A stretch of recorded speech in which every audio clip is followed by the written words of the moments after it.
Wow. So this next headline definitely grabbed my attention as, of course, we have Henry Kissinger coming out right now and saying, if we fail to deal with this sickness in the right way, this will, quote, set the world on fire, as he is warning of global economic doom. And there are many implications to bring up about this latest statement, and that's why in this video we're going to be talking about that and the latest geopolitical information surrounding oil, Saudi Arabia, Russia, and a lot more. To do that, we have John Sneisen, an economic historian, joining us for this conversation. But holy cow, this definitely raised a lot of eyebrows. This comes from an opinion piece by the Wall Street Journal that, of course, was written by Henry Kissinger, specifically detailing how this latest sickness needs to be met by urgent work and planning for the United States for their new epoch, because it will forever alter the world order. Again, a lot of new world order meaning here specifically to an individual that is responsible for a lot of the headaches that the United States is dealing with right now. If you remember, it was Henry Kissinger who, with David Rockefeller, that flew over to China and made it the industrial manufacturing slave labor hub that it is, and helped establish it as a tyrannical superpower by cutting deals, specifically getting rid of middle and low-paying jobs here in the United States and sending them over to China and shipping back products here made from their country with no regulations, no rules, and just full control of its citizenry. And now the United States, that's dependent on their medical supplies that they're running out of, that they're literally hijacking planes and buying people off in China to send planes with medical equipment, medical masks that they tell you you don't need, that was supposed to go to France, and they're diverting it to the United States. John, what do you make of this implication, since, of course, many people see Henry Kissinger as this kind of chess maker behind the scenes?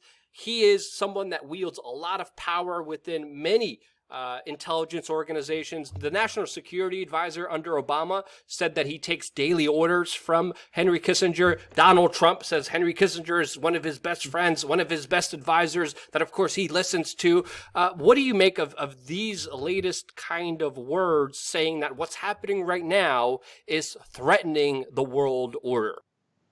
Well, it definitely does, because now you see, the hoodlums that created this in the first place, like Kissinger and others. They are, first of all, they're dying off. You got Zbigniew Brzezinski dying, and then others. So what you're seeing is this danger that they're seeing right now, what they created, and of course, Kissinger also went down to Saudi Arabia to start up the petrodollar, which then become the world reserve currency because they priced it in oil in the first place. So, which of course is also adding to the economic woes, as of course Saudi Arabia and Russia are in a war, mass producing oil, which of course is causing another severe ramification economically right now. Just to break that down. Sorry, go ahead, John.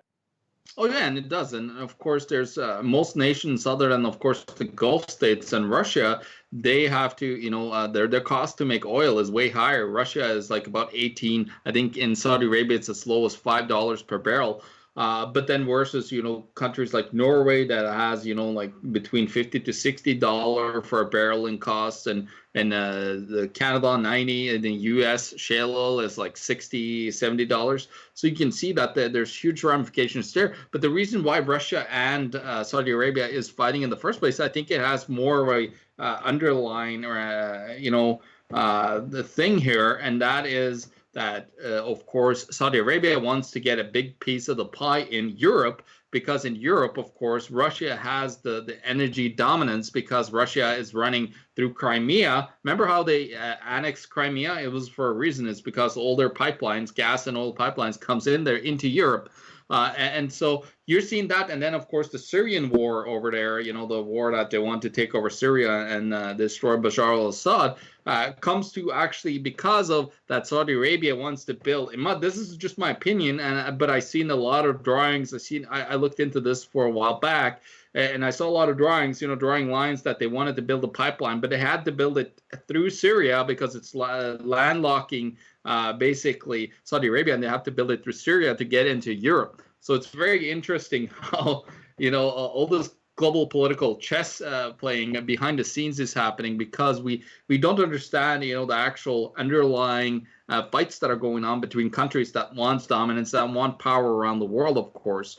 And that's what you're seeing playing out there. And of course, the coronavirus is just throwing monkey wrenches in left, right, and center into this globalist move, because now we're moving more towards nationalism, national protectionism, because people are trying to protect their own citizens and their own governments from, the ramifications that this virus has. Yeah, some people are even saying that this sickness is actually the kind of globalists' worst nightmare, since of course it's closing down borders, it's closing down schools, indoctrination camps, and also it's exposing China for just the absolute corrupt, tyrannical nation state that is dependent on slave labor, exposing them to the world as this entity that shouldn't be trusted, and waking up a lot of Americans and a lot of other people in the world saying, why are we dependent on our medical supplies, on our medicine from there? Why did we outsource everything important to us? Why did the United States become a service economy and get rid of its manufacturing? Well, we could thank Henry Kissinger for that. And this kind of seems like a warning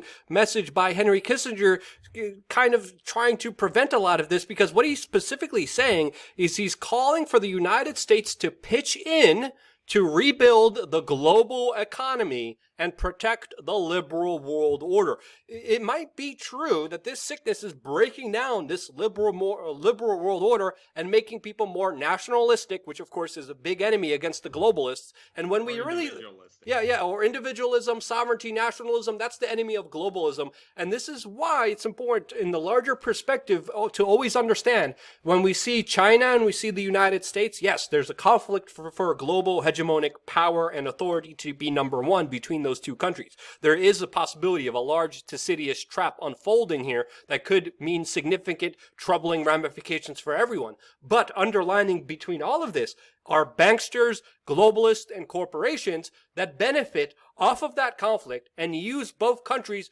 to their own needs and ways. And one of those individuals is, of course, people like Henry Kissinger, the late Rockefeller, the late kind of barons and monopoly holders of industry that are ultimately benefiting from all of this. But this is very interesting, because Kissinger also complimented the White House on doing a solid job. The White House telling you maybe you wear a mask, maybe not, as of course they're organizing schemes to rob masks from other countries. He says that the United States is avoiding an immediate catastrophe, but essentially I see these as kind of warning shots by Kissinger saying, no, everything I worked hard for is being destroyed by this virus. Potentially, that's one of the scenarios here, one of my own personal theories. What do you see it? How do you see it, John? Well, I see it even that Kissinger might be, forced by the fiat currency system that we have to actually then, find cheaper ways to manufacture, because over time, as the fiat currency system develops, and they also created these corporations need to pay their shareholders, and then their shareholders wants to fight inflation, so they always need higher and higher payouts on their dividends. So what you're seeing is these corporations were forced to then use Kissinger to go over to China and then try to get that cheap labor, because they had to pay more money over to their shareholders. So they had to then get cheaper labor. And then they actually had to then go out there and get that cheap labor over in China. So that's one of my theories. And of course, over time, they had to go into planned obsolescence. So basically, they got to make cheaper and cheaper stuff that breaks old times to make more and more profits, so they get more and more turnover and so on, right? So yeah, so I think it's a monetary underlying pressure that really has done this. Even though if it was a New World Order, it really, like, the system pressures them in that way, no matter what. And then also there's an emerging middle class in China, which is worth considering and thinking about with this whole entire conversation. But again, I just want to come back to Kissinger's own words and what he's calling for, because he's telling everyone, specifically, telling the administration to Donald Trump, and Donald Trump says he listens to Kissinger, that Kissinger sees his really good friends that he seeks advice from. But Kissinger is telling Trump now that he must regain not only America's trust, but the world's trust, saying specifically when this is over, many countries and institutions will be perceived as failing everyone. And yeah, they are. The World Health Organization, the CDC, the Surgeon General, they're lying to you about how to take preventative smart measures to make this sickness, not as prevalent as it is. And again, he goes on saying whether the judgment is objectively fair is irrelevant. The reality is the world will never be the same after the coronavirus. And of course, that's a stark warning. And this is extremely eye-opening to see him come out at the age of 96 and proclaim what he is proclaiming right now to the national media and the national public. Anything else you want to add to this specifically, John?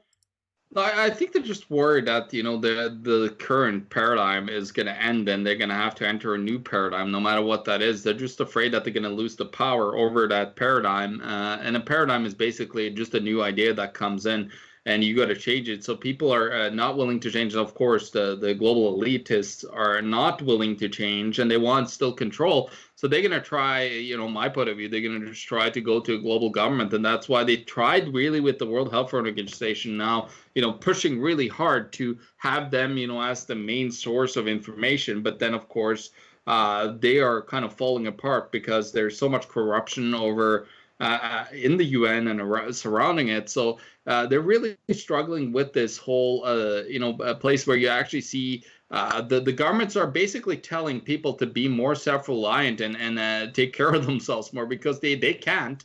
It's become very and in part they're afraid of that. And in part, Trump has been doing that as well by telling people, and especially governors, like, you're in for yourselves. I'm not going to coordinate anything. As Donald Trump is waging the war on terror and the war on drugs, he's still continuing those practices and prioritizing them during these difficult times, which, again, makes you question exactly what's happening here. But again, I just kind of want to go back here to what Kissinger is saying, but he's telling the United States it needs to work with the world, specifically offering a program, a three-step program to deal with this situation. And guess what one of his solutions is? He talks about developing new techniques and new technologies for infection control and, get this, commensurate vaccines across large populations. Of course, this shouldn't surprise everyone that we have such a mandate here by Henry Kissinger himself that, again, put the world and China in the position that it is right now, that has essentially created a scenario that is bad for everyone. And when the person who created the problem is offering us solutions, that's when you don't take. That's when you don't bite. I mean, is there any other way to say it there, John?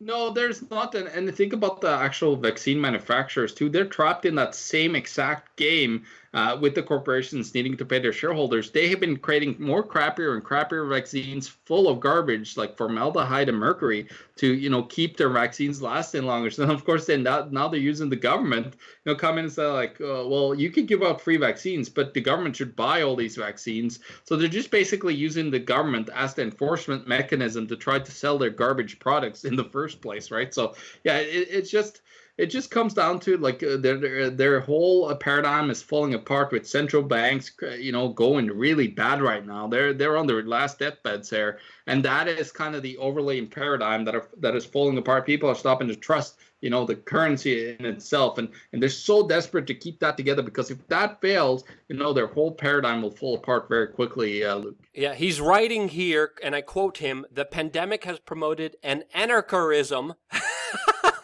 He literally said, yeah, anarchism, a revival of the walled city in an age when prosperity depends on global trade and movement of people. Again, calling for open borders, calling for immigration, calling for corporations and globalists and banksters to rob you blind while depending on slave labor. And Henry Kissinger is pissed off that his free slave labor isn't moving across borders, destroying economies for the benefit of the very few. And again, this is just This is just crazy. And again, the article goes on. He says he pointed to the 2008 financial crisis, saying current conditions are even more complex. No, you don't say, really.